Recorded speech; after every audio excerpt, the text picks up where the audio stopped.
De frente. La verdad de los protagonistas en directo.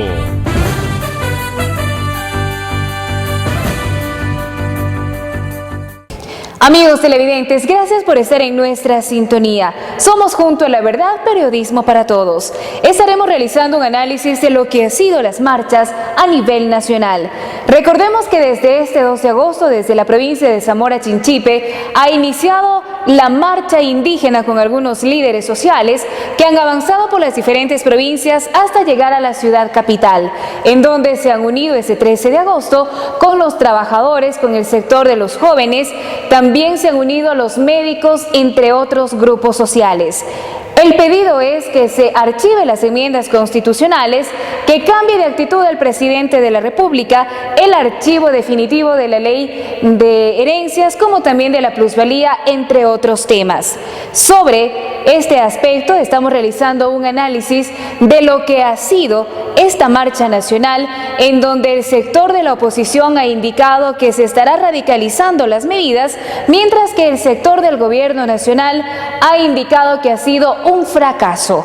Saludamos a la doctora Betty Carrillo, asambleísta por la provincia de Tungurahua por el movimiento Alianza País, para realizar una evaluación de estos actos y eventos que se han desarrollado en los últimos días.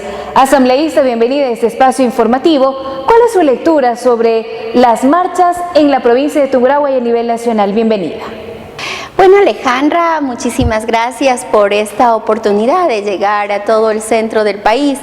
Y entiendo, este medio de comunicación también está para la provincia de Cotopaxi, en donde sin lugar a dudas en el centro del país se concentró muchísimo estas movilizaciones, se interrumpió el tránsito, se actuó con violencia, existieron policías heridos, tuvo que intervenir el ejército, es decir, una violencia que deja mucho que desear, más cuando nosotros vimos que de manera absolutamente respetuosa el gobierno nacional pues más bien guardó la seguridad y permitió que desde el 2 de agosto hasta el 13 de agosto, que fue la movilización a Quito, pues ellos puedan lo que estaban haciendo, ¿no? Subirse en los carros, hacer una caravana motorizada, al entrar en cada ciudad bajarse de los vehículos, al salir de la ciudad nuevamente seguir en la caravana motorizada.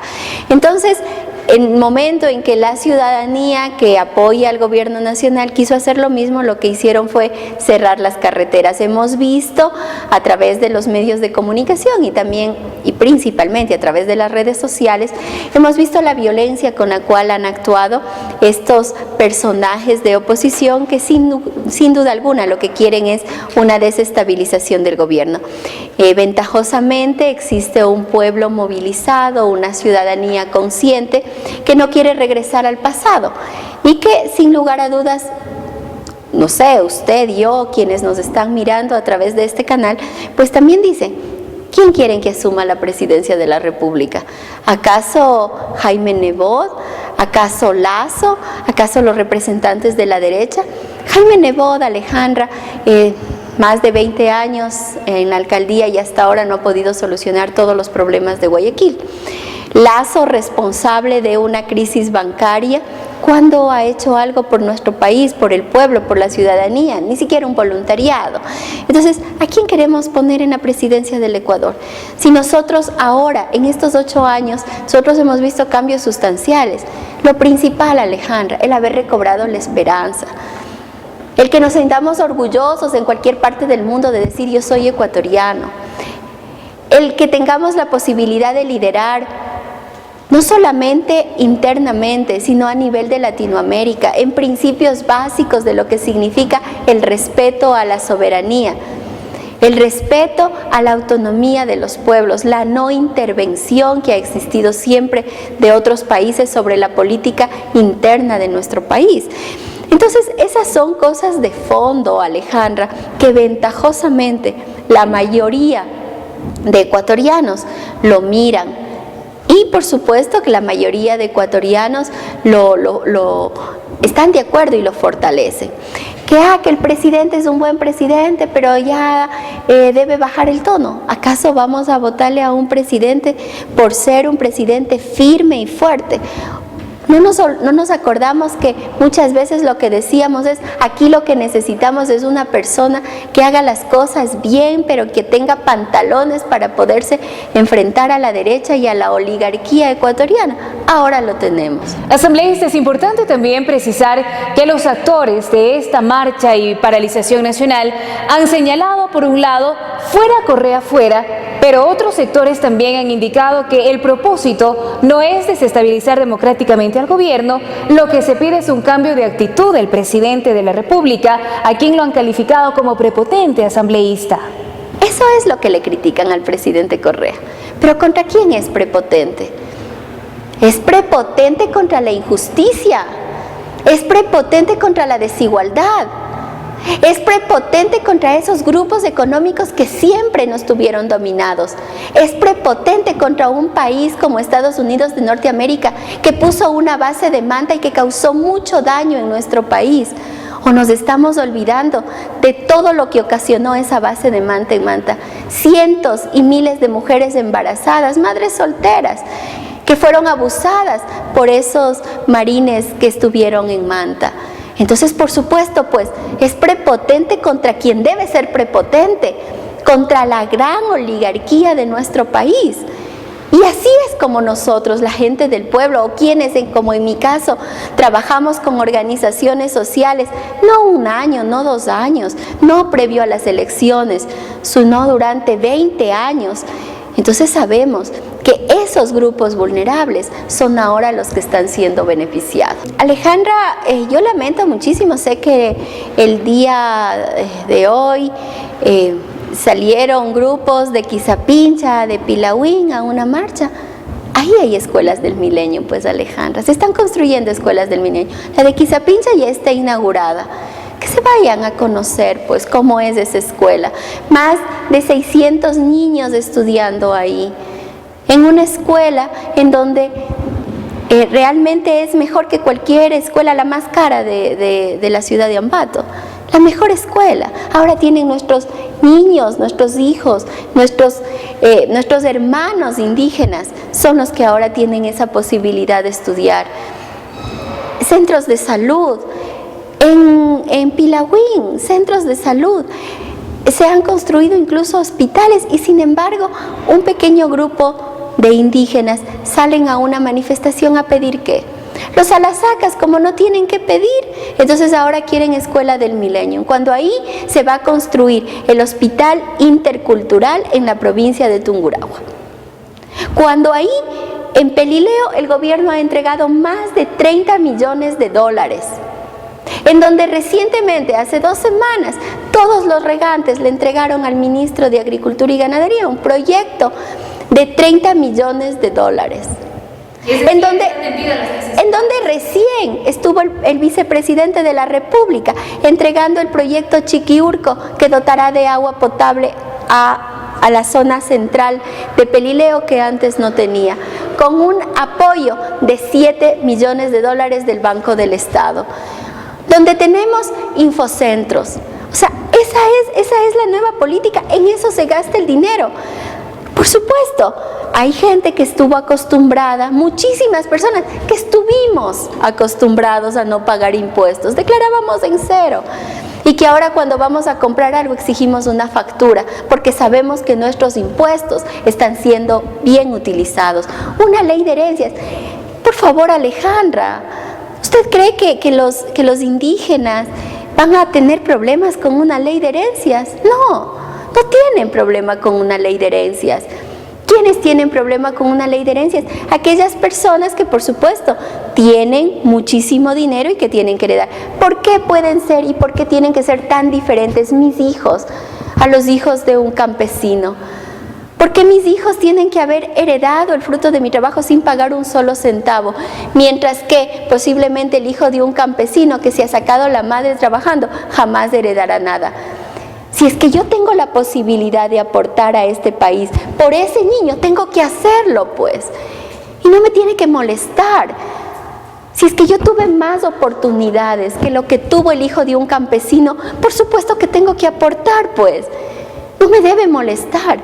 Y es Guillermo Lasso el que está en contra de una ley de herencias que beneficia a los sectores sociales. Y el mismo Guillermo Lasso dice que está a favor de los campesinos y que está a favor de los indígenas.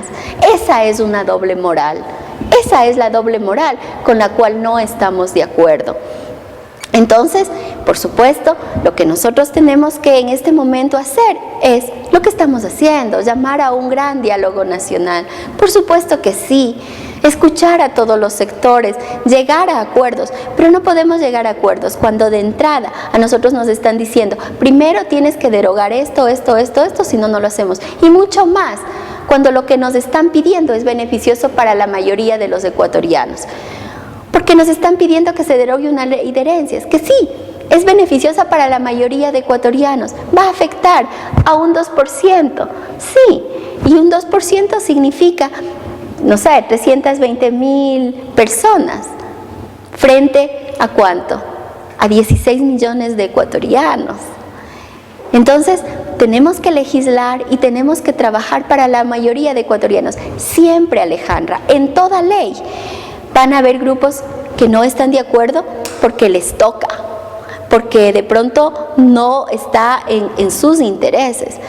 Pero nosotros responsablemente tenemos que legislar y tenemos que hacer cosas que sea para la mayor cantidad de personas. El tema de las enmiendas constitucionales, doctora, ha sido uno de los temas que ha generado debate a nivel nacional. Se dice que se archiva este proyecto, en donde hemos escuchado a Guillermo Lasso, que está liderando este tema, entre otros sectores. Ellos han indicado que este tema debe tratarse como una consulta popular. Asambleísta, ¿por qué no llevar a la consulta popular este tema para que sean los ciudadanos quienes acepten o rechacen esta propuesta? Alejandra, los 4 asambleístas que fuimos en el periodo anterior, ahora fuimos candidatos y solo yo fui reelecta. Si es que el hecho de que tú seas candidata te garantiza que ganes las elecciones, los mismos 4 que estuvimos en el periodo anterior seríamos ahora asambleístas, pues. O por último, yo tendría la misma cantidad de votos que tuve en el primer periodo, ¿no es cierto? Entonces, ¿qué significa eso? Que al final del camino, quien toma la decisión es el pueblo ecuatoriano. El hecho de uno ser candidato no te garantiza, lo único que te garantiza una reelección es el trabajo. Eso te garantiza una reelección, trabajar, y no trabajar en el escritorio, trabajar con la gente, escucharle, hacer trabajo de territorio, que eso tiene un costo, sí tiene un costo personal, por supuesto, y un costo personal familiar, porque tú en el momento en que estás trabajando por la gente, desatiendes a tu familia. Ese es el costo de un político cuando trabaja y hace bien las cosas, pero vale la pena. Vale la pena porque estás forjando el futuro de otros hijos, de otras generaciones. Entonces, de hecho, ese trabajo permanente, continuo, tienes que hacerlo si quieres ganar las elecciones. Mira, a mí me daba chiste ayer nomás, un amigo me escribe y me dice, Betty, yo estoy durante mucho tiempo en Venezuela, pero quisiera ser candidato a alcalde en el Ecuador. Por favor, asesórame. O sea, no se trata de eso, no se trata de ser candidato solamente. Se trata de haber hecho algo por la ciudad, de haber hecho algo por la provincia, de hacer algo relevante, de que la gente te conozca, de hacer obras. Entonces, el tema de la reelección es un tema eminentemente político. Y si es que no quieren que Rafael Correa vuelva a ser presidente, no voten por él nomás, pues, porque la consulta popular va a ser en el momento de la elección y porque nosotros también somos representantes de los tungurahuenses, en este caso de la gente del Guayas, de la gente de Cotopaxi, de todo el país. La gente confió en nosotros. Pero ¿qué es lo que estamos haciendo? Existe una comisión de enmiendas que está trabajando, está revisando y está recogiendo cuáles son los criterios ciudadanos. Y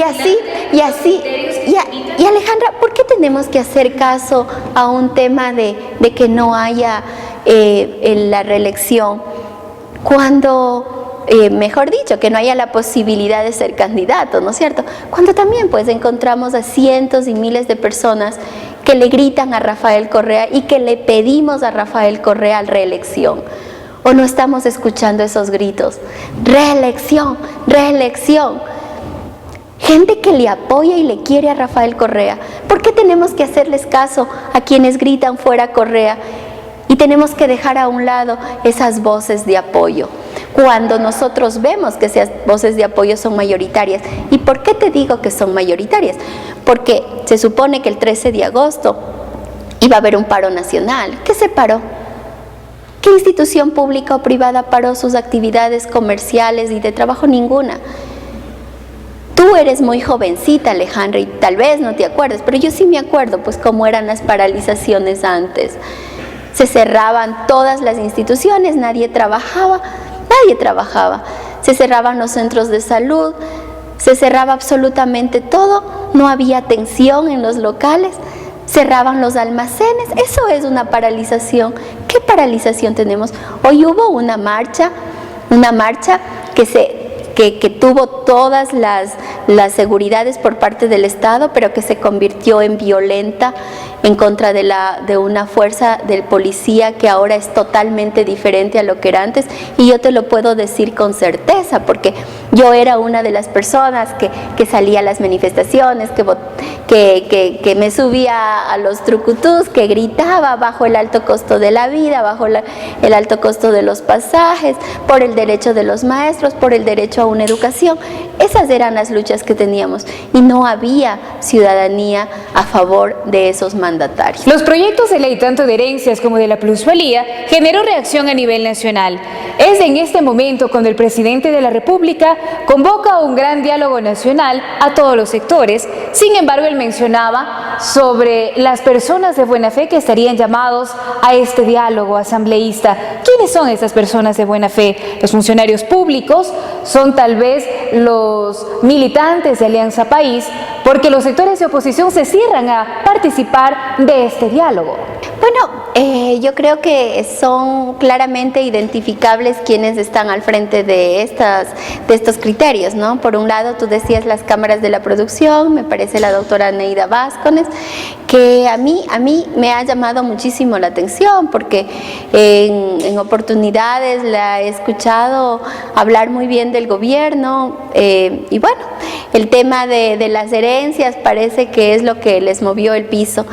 Y Guillermo Bastidas, recordemos que él era candidato de Sociedad Patriótica, perdió las elecciones, pero bueno, o sea, él tiene no un punto de vista gremial, sino un punto de vista político, porque hemos escuchado que el tema de ese rumor que existió de que se quiere poner tarifas a los médicos, al sector privado, eso ha sido desmentido por la ministra de Salud. De ninguna manera existe esa posibilidad.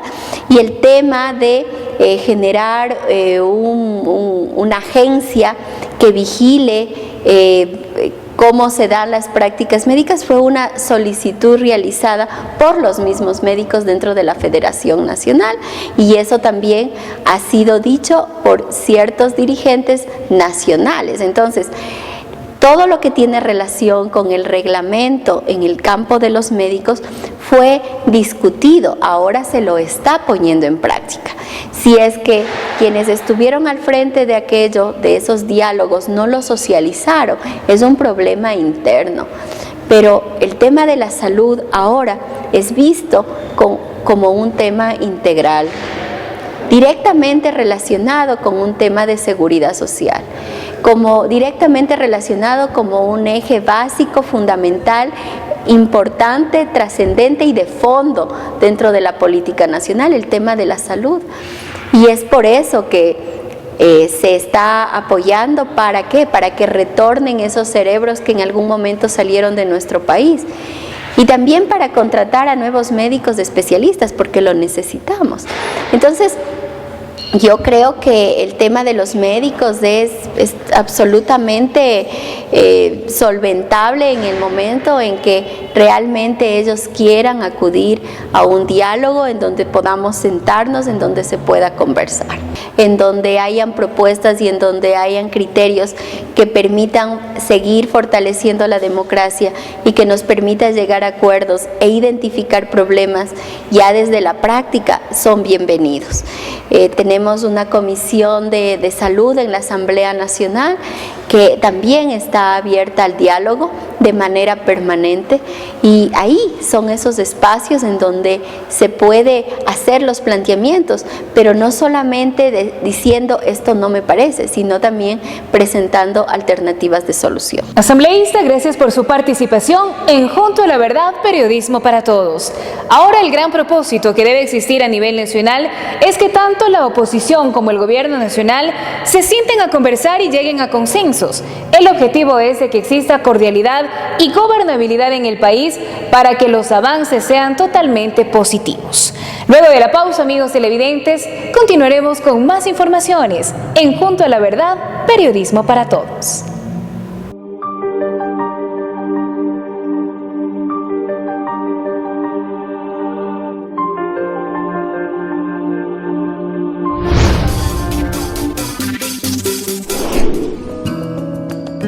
Esta parroquia rural, Baquerizo Moreno, del cantón Píllaro, a 45 minutos de Ambato, tiene un antiguo nombre, Tandacpatag, lo que habla de sus orígenes prehispánicos. En su capilla se venera la imagen de la Virgen del Quinche. El potencial turístico de esta parroquia es su ubicación geográfica, localizada en la zona de amortiguamiento del Parque Nacional Yanganates. La juventud de Baquerizo Moreno se ha preparado para llevar a los turistas a su extensa montaña, a la que cuidan con esmero. En ella se ha prohibido la caza, la pesca y la tala de un bosque primario que es el guardián de sus fuentes de agua. Esta es la Ruta de las Cascadas, una caminata que toma 40 minutos desde la Plaza del Pueblo. Es necesario llevar ropa y calzado adecuado para caminar en terreno húmedo. Nuestro destino, la cascada Puxe, nombre de una planta que crece en el lugar. Esta cascada, por su topografía, es adecuada para la práctica del rapel o descenso de montaña. La parroquia Emilio Terán se ubica al suroccidente del cantón Píllaro, en las estribaciones del Parque Nacional Yanganates, a 9 kilómetros de la cabecera cantonal. Una parroquia eminentemente agrícola que en su búsqueda de nuevas fuentes de trabajo ha encontrado en las artesanías un campo donde está explorando su creatividad y capacidad de mejorar su calidad de vida. Un regalo más para los visitantes. Los materiales son los que proporciona la misma naturaleza. Lo más artesanal es la artesanía en hoja de choclo. Estamos trabajando unas mujeres, unos diablo humas. Los motivos son el folclore ecuatoriano con un ingrediente particular, la ternura. Lo que me ha traído siempre es lo que es los indígenas. Entonces por eso he tratado de siempre elaborar lo que es los indígenas, lo que son las aves.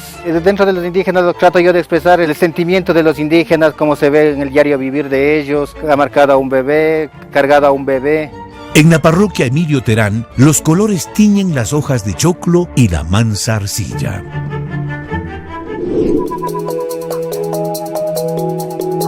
El rostro de la parroquia rural San José de Poaló, en el cantón Píllaro, cambió de una manera radical.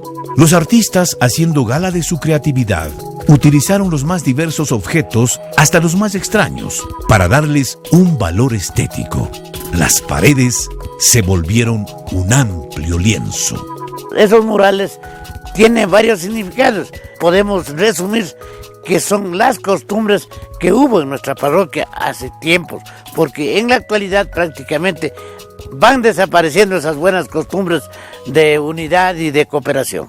Costumbres que se las está rescatando, porque sus pobladores, arrimando todos el hombro, están empeñados en sacar adelante su proyecto de turismo comunitario. Para ello, están produciendo mermelada de mortiño y manjar de leche. Comenzamos a trabajar, comenzamos a a recibir varios cursos, talleres sobre cómo manejar el turismo.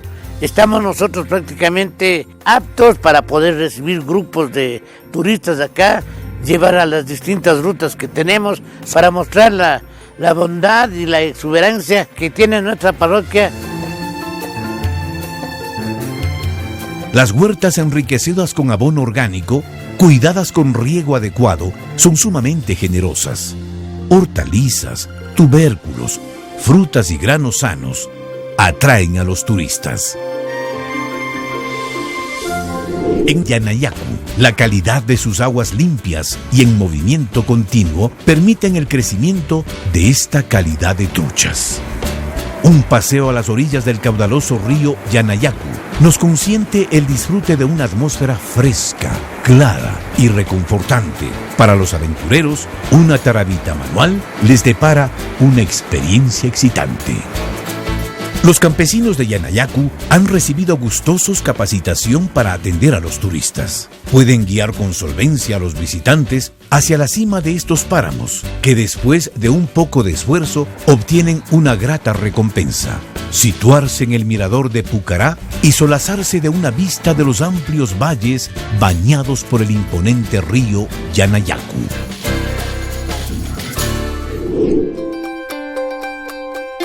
Así de cariñosos son los oriundos de esta parroquia, a la que no pusieron de nombre San Miguel a secas, sino San Miguelito. Y como mujeres y hombres de fe, su fiesta principal se celebra en septiembre en honor a su patrona, la Niña María de Jerusalén. Para ella han construido un templo nuevo, pero conservan uno más antiguo, el que fue refugio de la Niña María de Jerusalén, quien después de un terremoto en 1844 fue encontrada por don José Robalino en una gruta. Robalino es un apellido muy popular en San Miguelito, y a este taller con ese apelativo llegan guitarras que se resisten a morir. Las reglas van en el proceso diferente según el estado como vienen, rotos o cambio de trastapa, aros, o también darle el brillo, porque viene también el brillo que solamente le den retocando. Vienen guitarras de 50 a 60 años que tienen. De aquí salen como nuevas. Pero por supuesto, existen talleres donde se construyen guitarras. No es una tarea de simple carpintería. Los luthiers utilizan herramientas especiales y su trabajo demanda planos y plantillas de la caja de resonancia, del mástil y otros elementos. Pero la clase de madera es minuciosamente seleccionada. La madera nuestra es la madera de capulí. Capulí antiguo da un sonido muy clarito. Una resonancia perfecta llamamos nosotros. Es decir, tener oído de músico y sentido de las proporciones. Después de una vida dedicada a las guitarras, su afán es heredar sus conocimientos. Esto no debes dejar perder, es una tradición que yo quiero que sigas adelante. Pero lastimosamente esto hay que querer a la profesión. Esto ya nace con la persona, es un arte. Finado papá, él me ha enseñado esto. Es una gran oportunidad de hacer turismo en San Miguelito y regresar con una fina guitarra para alegrar la vida. En Quillán, muchos campesinos han abierto sus huertos para compartir sus saberes. A los turistas que quieren afanar la tierra, ver cómo cría una planta o ver qué bichos nomás tenemos para la descomposición de la tierra. Entonces todo eso es el proceso que hacemos con el abono de cuy, de ganado, hacer las composteras para tener un producto no tan grande, sino un producto de calidad. De eso se trata, de la calidad de los alimentos. Y por seguro que para un citadino, el cosechar cualquier fruto lo acercará al sentido vital de la naturaleza. Sembrar un árbol es dar vida a una plantita y también vivir de ella.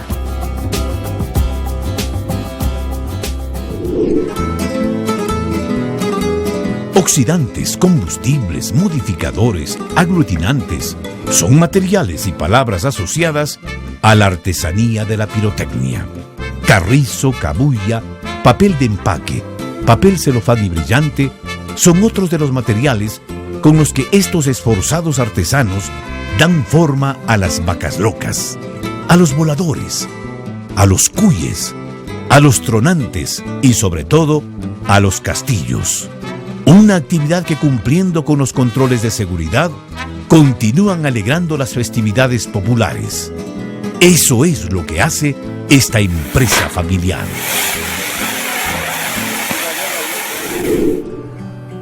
Trabajo sostenido y silencioso. Me dedico a la restauración de imágenes, escultura de imágenes en madera, hago un poco de pintura y también me dedico a hacer altares para iglesias. Modestia y sinceridad. Empiezo a hacer prácticamente es por necesidad, ¿no? Pero también por afición, porque mi papá se dedicaba a la escultura.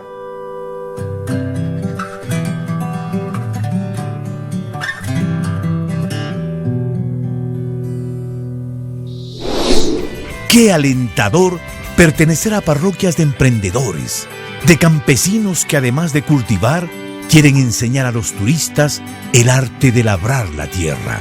¡Qué orgullo pertenecer a parroquias que aman la música, la escultura, que gustan de la buena cocina, que quieren mostrar al mundo las bellezas de su terruño! Tenemos mucho por mostrar. Nuevas parroquias se sumarán para continuar promocionando las bellezas de nuestro